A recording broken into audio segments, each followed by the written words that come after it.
It is the bonus episode of Decoding Fox News, and I'm your host, Juliet Jeske. Each week, I watch and analyze a whole heck of a lot of Fox News and then break it down. I watch all the Fox News you'd never want to. Let's get into it. You know what this is about. You know what this is about. The first glorious presidential debate between Vice President Kamala Harris and Donald J. Trump. So I will have a written version for the newsletter for the paid subscribers, and it'll have a teaser for everybody if you want to read it. Probably within the next 24 hours. I've run out of steam. I don't have it right now because I just don't have I'm dead. I just put all my energy into this. The video editing took about a day to go through all of this. So I just want to share something with you, though, that I think is kind of fun.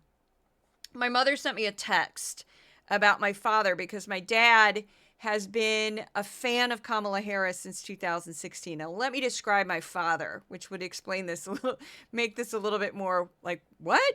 My dad, high school educated, was briefly in the military, then he became an auto mechanic and stayed an auto mechanic his entire career. He is Catholic, devoutly Catholic, never misses a Sunday at Mass, never. And plays every sport you could imagine.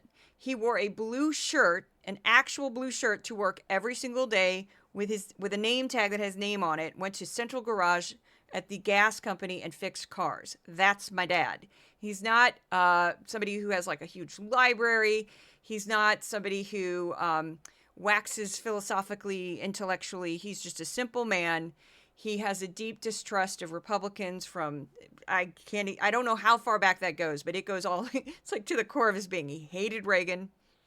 So he just loved the way Kamala Harris would handle herself in debates and when she questioned people in various nominations and investigations in the Senate. So he's been a longtime fan.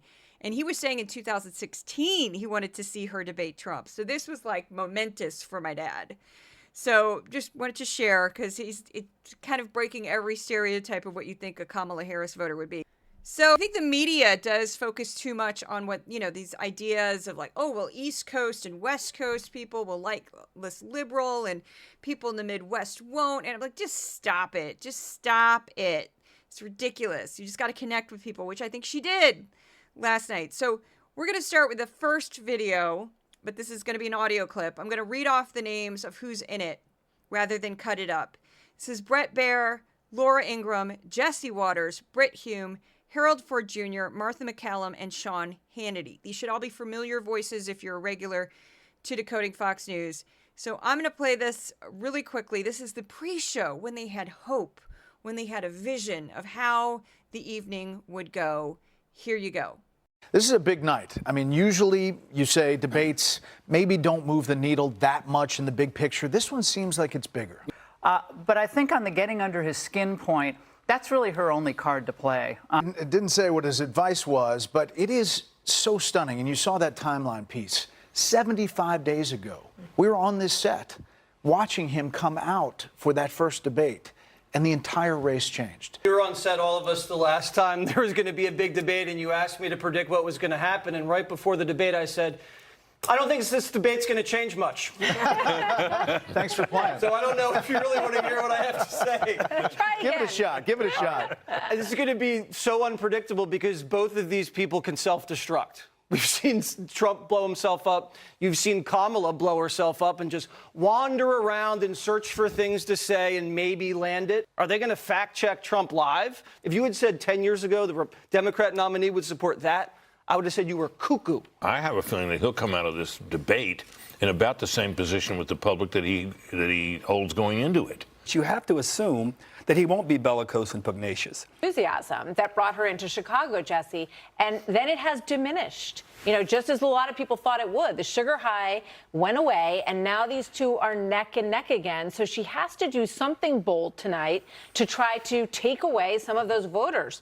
And to get the momentum back, she has to attack. To that so point. I'm going to think there's going to be a lot of vicious haymakers constantly throughout the night because I think his challenge is if Kamala Harris tries to make him angry, not to get angry, and how he refers to her and stays calm, I think it could definitely be a big night for him. Do I think that she will be able to rattle him in any way? No, I would argue right now the chance is 0.001%. That's all cool, but now is where the rubber meets the road. So I think, to Jesse's point, she has got to go on the attack. She has to show a different side of herself. If she does not do that, I think voters are going to continue to drift toward President Trump. I just want to explain the audio really quick. The reason why you're hearing a very dramatic change in the audio, Hannity was at the debate, so he was in the press pool at like a little table they gave him. He didn't really have much. It was just kind of this chaotic, press situation in this big room. And everybody else was in the studio. So what was interesting about that is, like, Harold Ford Jr.'s comment about him not being bellicose just made me laugh because it's just funny. And then how Sean Hannity seems to think, and he keeps promoting this probably more than anybody on Fox, the idea that Trump can control who he is and that Trump can sort of tamp down the worst parts of his personality and control who he is. And we all know that is not true because we see time after time after time, Trump cannot control his rage. Trump cannot control his temper. And I think especially Trump seems to have a more difficult time with women and women of color, which I think is very obvious. I think we've seen plenty of examples where Trump cannot hold it in because I think there's an arrogance to Trump of kind of that white male supremacy that he definitely has. We've seen too many examples of it where he just thinks he's better than other people. And he cannot handle the fact that not only is it a woman, but it's a woman of color who's like a million times smarter than him and much better at debating than he is just like, knocking him down all over the place, which is what happened. So this first clip, I'm only going to use a couple clips from the debate. I went through the whole thing twice. So I watched it with everybody else, and then I watched it again with a fine-tooth comb, cut it up, have it in sections. I might be doing more edits with that because I had a lot of fun watching it a second time with just more detail because I picked up more from it. So this first one is my personal favorite clip from the debate. The two voices in this are simply Kamala Harris, or Vice President Kamala Harris, I should say, and Donald J. Trump. Here you go. We're in the debate now. And I'll tell you something, he's going to talk about immigration a lot tonight, even when it's not the subject that is being raised. And I'm going to actually do something really unusual, and I'm going to invite you to attend one of Donald Trump's rallies, because it's a really interesting thing to watch. You will see during the course of his rallies, he talks about fictional characters like Hannibal Lecter. He will talk about windmills cause cancer. And what you will also notice is that people start leaving his rallies early out of exhaustion and boredom. And I will tell you, the one thing you will not hear him talk about is you. You will not hear him talk about your needs, your dreams, and your desires. And I'll tell you, I believe you deserve a president who actually puts you first, and I pledge to you that I will. So that is amazing for so many reasons. She's completely correct, and Trump did do that. You can prove it. He just, when in doubt, whipped out immigration. No matter what the topic was, he would suddenly start talking about immigration, and he's lying through his teeth because now the number of migrants that he claims have come into the United States is 20 million. Sometimes he says 21 million. Now he started to say 20 million. It's probably more. I mean, complete nonsense. The number is pulled from thin air. It's not in reality. And yes, she is completely correct. People do leave his rallies. It's documented all over the place. His rallies are boring. I've sat through them. I've had to go through them with a fine-tooth comb and break them up and analyze them. And what happens is he just starts going off into tangents. I'm actually planning to do some videos for YouTube where I show you like how often he shifts focus in just 1 2-minute answer. He'll start in one direction, shift, tangent, pivot. And you're like, what are you talking about? And when he starts going off script is when he really gets dull, because he'll be like water pressure and the Panama Canal, and I'm going to just, ramble on about a story about sir. All of his sir stories, I'm convinced are fake. All of them are completely figments of his imagination. Anyway, So yes, Kamala Harris just stuck it in his throat there. And what was so great about it is she did it so chill. And what was so fun about watching her is one thing that Hillary Clinton didn't quite get about Trump. And I'm not, he's a difficult personality. So I'm not really disparaging Hillary Clinton. I think it's just something that Kamala instinctively figured out more quickly than Hillary Clinton. Hillary Clinton would she would just kind of remain too stiff and robotic almost when dealing with him. And there's a fluidity to Kamala. And Kamala just remains so zen. One of the jokes I make all the time is when somebody comes, like one of the tricks I learned I used to work in special events, and special events is full of very eccentric people with difficult personalities. And one of the things that I learned was to just always respond just dead. Like you get some crazy text message that's like 3 pages long. It's all angry and emotional. And you write back, thank you. You want to disarm a narcissist? That's how you disarm a narcissist. You just give them nothing. Anyway, she was kind of doing that because when she made the comment about the rallies, it was very like, people leave his rallies because they're boring. She didn't go, people leave his rallies because they're boring. She said it just super like toss away. It was amazing. So this is Trump's reaction to that comment. Let me respond as to the Please. rallies. She said people start leaving. People don't go to her rallies. There's no reason to go. And the people that do go, she's bussing them in and paying them to be there and then showing them in a different light. So she can't talk about that. People don't leave my rallies. We have the biggest rallies, the most incredible rallies in the history of politics. That's because people want to take their country back. Our country is being lost. We're a failing nation. And it happened 3.5 years ago. And what's going on here, you're going to end up in World War III, just to go into another subject. What they have done to our country by allowing these millions and millions of people to come into our country, and look at what's happening to the towns all over the United States. And a lot of towns don't want to talk. It's not going to be Aurora or Springfield. A lot of towns don't want to talk about it because they're so embarrassed by it. In Springfield, they're eating the dogs, the people that came in. They're eating the cats. They're eating the pets of the people that live there.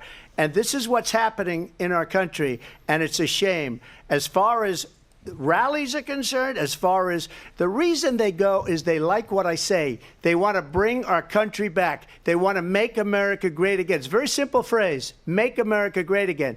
She's destroying this country, and if she becomes president, this country doesn't have a chance of success. Not only success, we'll end up being Venezuela on steroids.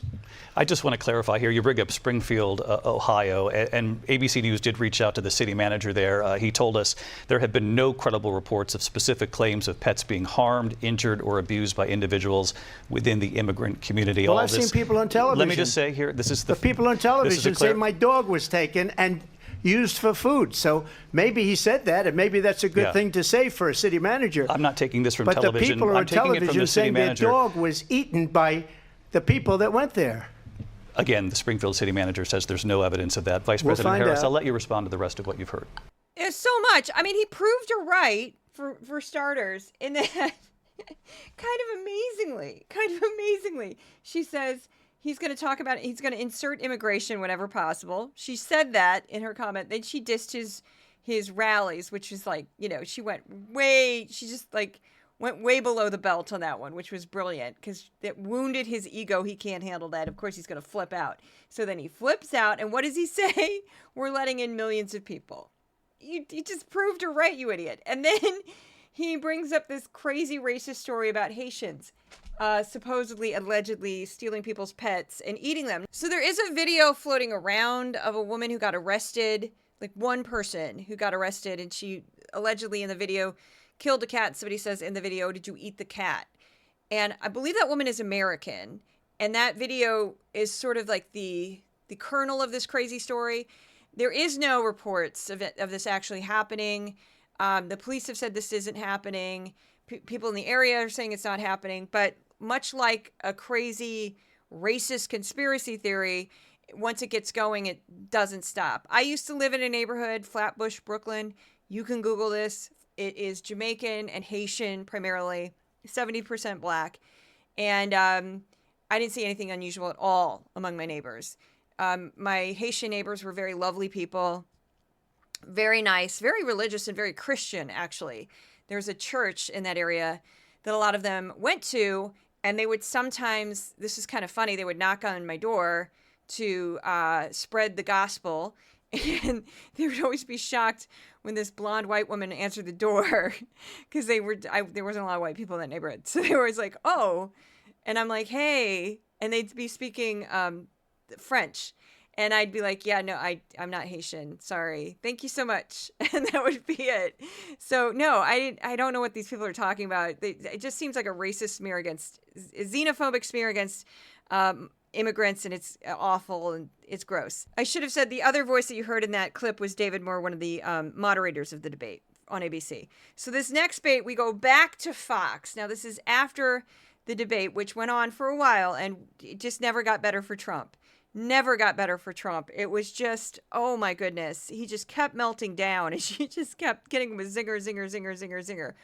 One bit that I don't have time to show the clips that just blew me away was the moderators asked her about immigration. And they said specifically, like, we've had record numbers of people cross the border. How can you defend this? And she masterfully, within a couple answers, Trump, this was his topic. This is all the man talks about. They started it with immigration, and within like 3 questions back and forth, he had been reduced to talking about people he had fired in the White House. He was like, well, I fired these people because they were bad. And I was like, how did she do that? She is amazing. They tried, like, Fox tries to act like she just memorized snappy little phrases. No, she was masterful. She manipulated that whole thing to turn it around, and she got him talking about people who hated him in his own administration. It was phenomenal. I might include that for the weekly podcast because it kind of needs its own space. It was brilliant. So moving on, we're back. The debate is over. And now the folks at Fox are going to try to pretend that everything went well for Trump, but it didn't. And this is glorious. Much of the night, former President Trump did take a lot of the bait that she threw out in some of those answers. It has to be said that she was really never held to the fire. She was not pressed by the moderators on her past positions and how she got from a very progressive, most progressive senator to where she is now. And that falls on ABC. And I think. Now, look, make no mistake about it. Trump had a bad night. He rose to the bait repeatedly when she baited him, something I'm sure his advisors had begged him not to do. In the first debate when Biden attacked him, he just kept his cool and kept going. In this debate, he rose to debating, and we heard so many of the old grievances that we'd long thought that Trump had learned were not winners politically. The biggest loser in the debate, and we talked about this pre-debate, is ABC. Got reaction from Republican friends.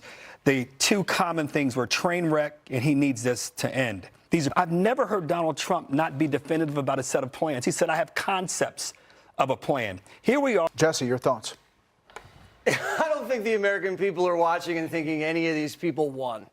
He took all the bait and none of the opportunities. She pivoted better. Surprised that her team came out already and offered a second debate because, in my opinion, I don't think she needs it. She moved the points a little bit on the betting markets. But in the end, we all know what we knew before, that ABC's goal tonight was to help Kamala Harris. Now, did Donald Trump miss a few opportunities? Absolutely. She baited him successfully, which is the story of the debate, in my view. Why didn't he ask these questions of her? I mean, if you believe that your candidacy is that important to the country, I didn't say be mean-spirited about it. And he had some moments where he was a little mean. He could have asked the question. She's asking for another debate, though. Mm-hmm. They don't think she won this debate. So very quickly, the voices in that clip were Brett Baer, Martha McCallum, Brit Hume, Harold Ford Jr., Jesse Watters, Dana Perino, Laura Ingraham, and Sean Hannity. And my personal favorite of that clip was Dana Perino. She doesn't need another debate. Oh, my goodness. Dana Perino's like, let's not do that again. Let's not do that again. Then Harold Ford Jr. got two great zingers where he said he commented on, and this one did go viral as soon as it was clipped and put on the internet, with Trump's bizarro defense of his non-plan for healthcare, where he said, "I have a concept of a plan." He has no plan. Okay, and then next was, Harold Ford Jr. pointed out that why didn't Trump ask some questions? Why didn't Trump push back? Why was Trump just spinning defensively and rambling on about nonsense? You know, Trump just kept repeating himself. They're emptying their prisons. They're emptying their insane asylums. They're eating dogs.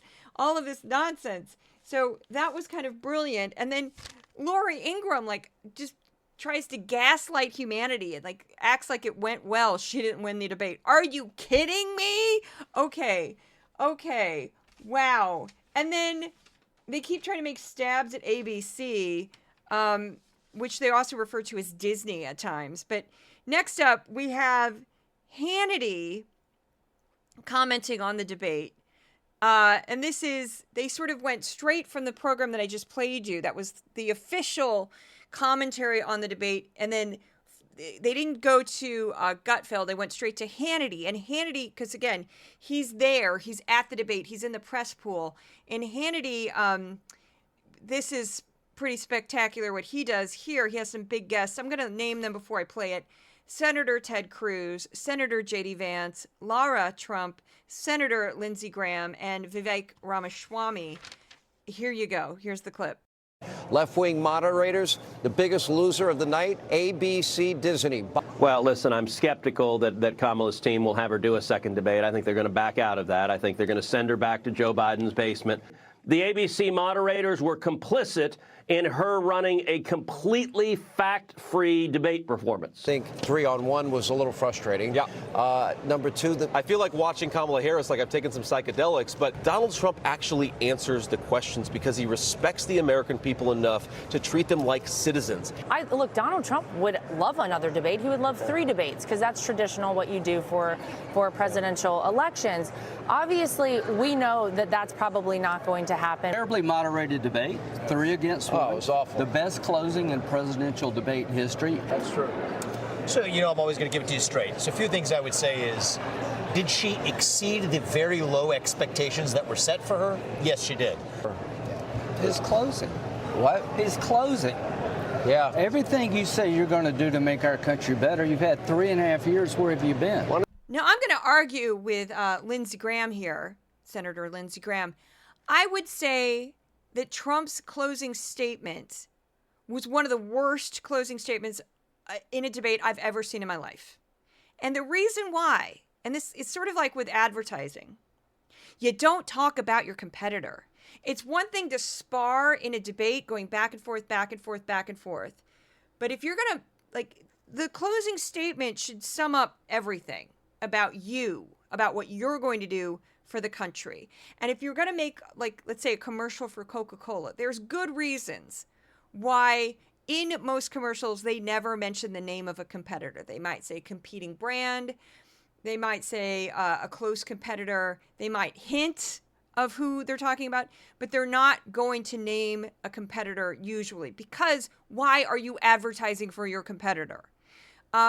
A vice president does not have the same power and authority that a president has. So it's a weak argument to sit there and say, well, we've had 3.5 years and you haven't done this, and this.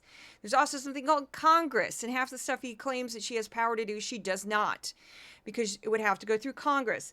So that was just terrible. He spent his final 4 minutes talking about Kamala Harris. Weak. He should have spent that time talking about what he was going to do and why he's the better candidate and why he's amazing. Totally fell down on that. And Lindsey Graham wasn't the only person who praised that ending. I thought the ending was I thought it was awful. I was laughing at him. I was like, what an idiot. He's spending the last precious time he has on camera to talk about her. Terrible. I also thought the JD comment about psychedelics. What are you talking about? Listening to Kamala Harris is like taking psychedelics. I'm not weird. Hey, donut person at the donut shop. How long have you worked here? Okay. How long have you worked here? Okay. How long has this shop been here? Okay. I'm sorry. If you don't know what I'm referencing, there's a really bad video of J.D. Vance trying to be human at a donut shop, and he just looks like a total weirdo. Instead, like normal people, you go into a donut shop and you say, hey, what's your best donut? I really like donuts. What's your top seller? And then you start small talk that way. You don't go, how long have you worked here? Okay, which is what J.D. Vance did. Anyway, the other thing J.D. Vance said that was absolutely ridiculous was Trump answers questions. And I was like, shut your mouth. Trump answers questions. Oh, come on. No, he does not. He just says whatever the hell he wants to say. He doesn't answer questions. Do you know how many hours I've sat through of that lunatic? He does not answer questions. He just goes, we have 20 to 21 million people coming through our border, and they're killing and raping and destroying everything. And everybody hates me, and they're just weaponizing the government, and poor me, and I could be playing golf right now. And you know what? There was this thing called the Panama Canal, and we sold it. We gave it away for nothing. Okay.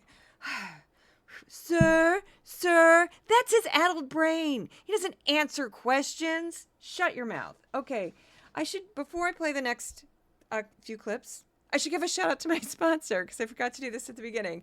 Who is that sponsor? That would be the listeners of this podcast and the readers of my newsletter, the newsletter being the written version of the podcast. You can find the newsletter at my Substack for Decoding Fox News. I also have a Patreon. You can become a paid supporter that way. My Patreon, same name, Decoding Fox News. And that's about it. Subscriptions start at $5 a month. It's the lowest Substack offers. And all paid subscribers and paid supporters get exclusive content. If you can't afford to become a paid subscriber, paid supporter, share the podcast, share the newsletter, give me a good review on whatever platform you listen to this podcast on. All of that helps tremendously.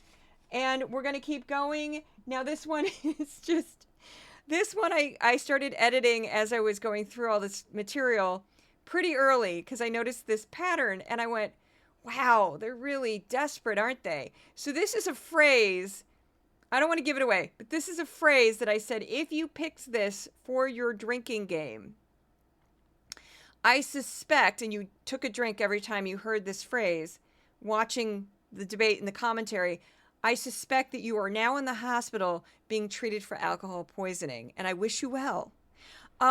This phrase, it was mostly Sean Hannity. You're going to hear his voice a lot.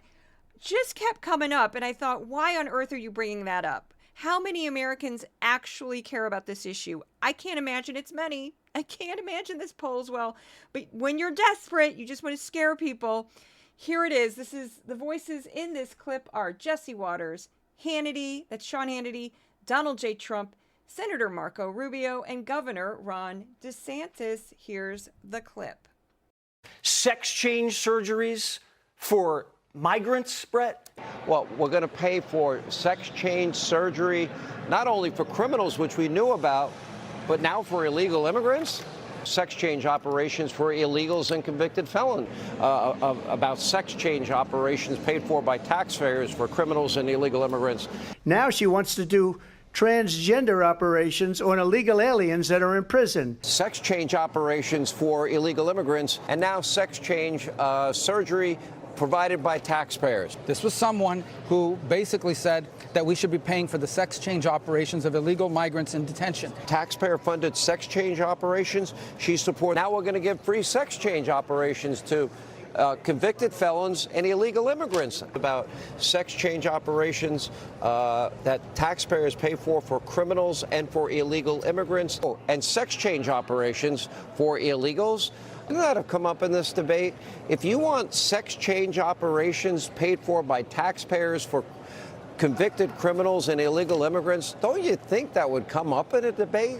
Paying for, with taxpayer dollars, as you mentioned, Sean, sex change operations for illegal aliens. Something as radical as sex change operations paid for by taxpayers for convicts and illegal immigrants. I brought up the fact that they're doing sex change operations on illegal immigrants. And sex change operations for illegal aliens, free housing, health care, education, and sex change operations. But more importantly... So what's even funnier about that clip, that montage that I created, is a lot of those happen rapid fire next to each other. Like there's the last two in that series were less than 5 minutes apart. And it was with the same group of people. And it was Hannity just dropping sex change operations that was Senator Tim Scott, Lindsey Graham, and Vivek Ramaswamy. Just brought that up for no reason. Just twice in the same segment. He just kept dropping that. And I thought to myself, like, if I took 1,000 voters and said, hey, what's your number one topic? I don't think any of them would say, well, I really want to prevent sex change operations being paid for by U.S. tax dollars for convicted felons and undocumented immigrants. I can't imagine that that's a big deal to most people. And I can't imagine that's a large number of people getting sex change operations. Because even a lot of trans people don't do the full surgery because for various reasons. I let them, you can Google that. You can look into it yourself. But people don't necessarily get it. And I can't imagine it's a large group of people, like I said. And I'm not sure how the undocumented immigrant getting a free gender transition surgery would work out. I mean, maybe on the books in theory, but it takes a long time to transition. So none of that makes any sense to me. And I was like, okay, this is weird. And I don't even know if that is a thing. I don't really care. I don't think it's that important. I don't think you're talking about a very, very, very small group of people. Next up, we have, but yeah, they said it that many times. Next up, this is even better. I just sat back and just went, what is in your brain? What is in your brain? This is Donald J. Trump after an absolutely disastrous debate performance, because it was terrible. It was terrible. He just starts wandering into the press pool because, he's like, I didn't get enough attention. I need more attention. And at one point he's just yelling and he's not mic'd properly, so you can't really understand him. But he wanders over to Sean Hannity's little table, his little setup, and he just starts talking to Sean Hannity. And I'll let the clip speaks for itself. The only two voices in this clip are Donald J. Trump and Sean Hannity. I think it was our best debate ever. I thought it was really good. We had three. I think I got everything out. Now, with all of that being said, I was amazed because I really thought they'd be fair. I have to say, CNN a few weeks ago was sort of fair against Biden. But this one was stacked. Her campaign is saying tonight, Washington Post is reporting that she wants a second debate. What's your answer? She lost. Let you both talk. Let you go at each other. I thought they would be fair. They weren't, but I felt very comfortable. Yeah. Goes into a room and she memorized lines, more or less. I thought I got one cute one. I'm talking when I said, I'm talking, when she started interrupting me. She said that to Mike Pence. I wanted to get even for that. That was not very nice what she did. But no, I thought it was, we're getting great reviews. It's interesting that the one line that really... Happy with the result. It's a very unfair situation. They've weaponized our government politically, so, that's unfair. And I just felt we had a great night. And I'd come over here. I actually gave a little bit of a news conference. We were swarmed. Oh, by the way, I could hear it. You were interrupting my show, by the way, just for the record. I had to come over and do yours. I would hate like heck to leave here and I didn't do No, I would be mad. I would take that as a personal offense. I would have been in big trouble. All right, so no answer on their offer for a second debate. Again, the reason you do a second debate is if you lose, and they lost. And we looked at one poll, it was 92-7. Yeah. We looked at another one, 86-3. Wow. We have all of these results coming in, but I'll think about it, It's very quick. Now, I'm assuming what he thinks are polls, because there's no way they did a poll that quickly, is one of those goofy, surveys on X, a.k.a. Twitter. We're just going to call it Twitter. I don't call it X. But where his fans... his supporters can say, yeah, you won. You won. That's not a poll, idiot. That's not a poll. You deluded lunatic. You talk about somebody who's so deep inside his own bubble of self-delusion. That is Donald J. Trump. That was a terrible, terrible performance. And even the people on Fox were like, yeah, that was bad. That was bad. And you know why Kamala Harris wants to do another one, Donald J. Trump? Because she wants to whip your ass again on camera. She wants her people who are Democrats and left of center people and swing voters all over the country to sit down, invite their friends over, and laugh at you when you lose your mind and start screaming about dogs. Dogs! And just screaming in general. Oh my goodness. Ha! That was so bad.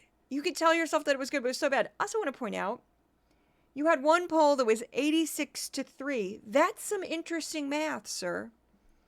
Sir, there's 100 in a poll. So you do 100 if you're comparing two things. You know, I guess there was one survey that said, like, did Trump win, Kamala win, not sure? And he forgot about the not sure, so 86-3. All right. Now, so this last clip you're going to hear is from the actual late night show where this Gutfeld used to be in the slot at 11. Although last night it was pushed much later than 11. But this is like their West Coast show. It's filmed in Los Angeles. It's just a straight news show. Trace Gallagher is the host, so you're going to hear his voice. Ashni Hasne, who's a Fox News correspondent. Jackie Heinrich, who's the White House correspondent for Fox. Steve Hilton, he has a British accent. Kaylee McGee-White. Kevin Corke, he's a Fox News correspondent. And Julie Hamill, she's a lawyer with some group in California. Doesn't really matter. But their clips are funny, which is why I clipped it.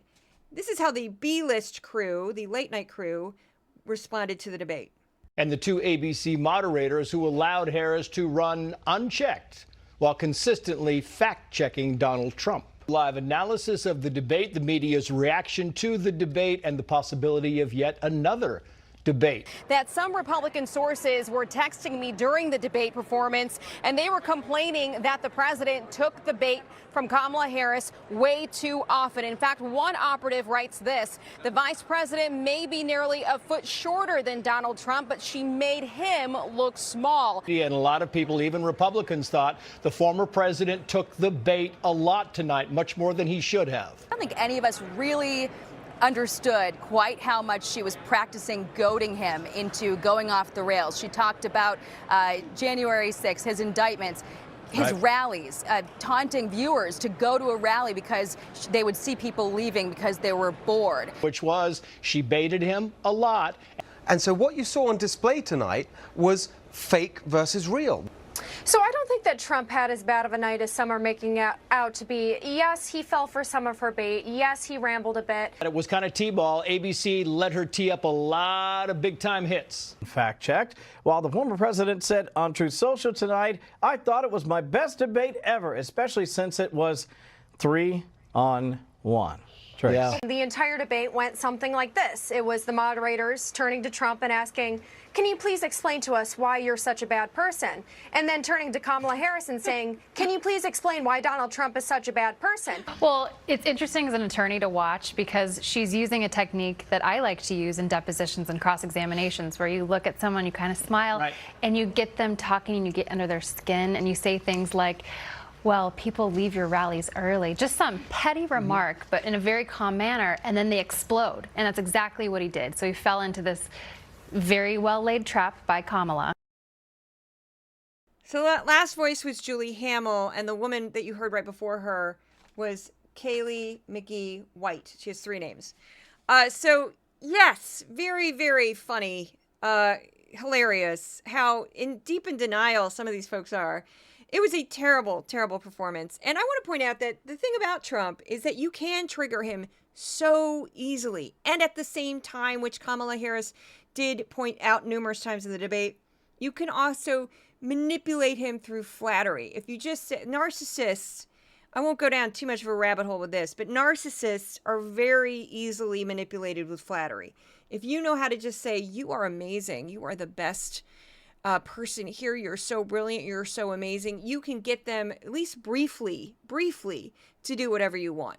Another thing that I think the Kamala Harris campaign is doing really, really well, the Harris Waltz campaign is doing really well, dealing with a narcissist, because Trump is a profound, malignant narcissist, pathological narcissist, just off the scale, is you can't feed them.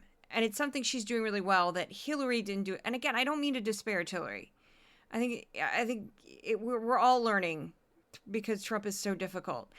But like when he's attacked her, when he's made comments about her race or ethnicity, or she didn't work at McDonald's, or all this stupid, ridiculous nonsense. She just ignores him. One of the best things to do with a narcissist, and I explained it at the beginning, and I'm just reiterating this because consider this a life tip. But I've worked for a couple people who were profoundly narcissistic, and one of the best ways to deal with them is to not fuel it. So when they would send me and other coworkers like crazy long emotional text messages with accusations and all of this about like, you did this and I told you not to do this and yada yada, and your initial gut is to defend everything that they've said about you, or defend your position, or defend your team, or whatever. And that won't stop it, because it will never end. You never win with a narcissist. You navigate a narcissist, because they will never view you as winning. No matter what you say or do, you can't do it. So the best way to disarm them is to not give them fuel. And that's something that she's doing brilliantly. She did brilliantly in that debate, because when he got all emotional and flipped out, she just stood there and she looked at him. She smiled. She remained calm and composed. And that's what works. I do it too. You can see people have commented on this before, but I do it too on Twitter. When you see people come at me really hot, sometimes on Twitter, I respond back with like, okay, great. Or I just respond back just very deadpan. I don't like, they'll call me names, all this horrible stuff they'll say about liberals and left-wing people and Democrats, yada, yada, yada. And I just don't take the bait. Just go, okay, great. And if you do that, they don't know how. They want you to react emotionally. They want you to fuel into it and insult them back, and then there's a fight. But when you're just like, okay, wonderful, they don't know what to do. So anyway, that's the end of the podcast. You can check out my work at Twitter, also known as X. I call it Twitter. Threads, Blue Sky, YouTube, TikTok, but not so much. I'm also on Facebook. I have a Facebook fan page. And I think Instagram. I think I got them all. And if you'd like to become a paid subscriber, I really need you, because I had a terrible August. Great July, terrible August. So far, incredibly slow September. You can go to my Substack for Decoding Fox News, my Patreon for Decoding Fox News, and you get exclusive content. And I also have a link tree that has my Venmo on it. My link tree is at my Twitter bio, so you can check that out. Thank you so much for listening. And Odin and Thor, the podcast mascots, send their love. I'll see you at the next podcast.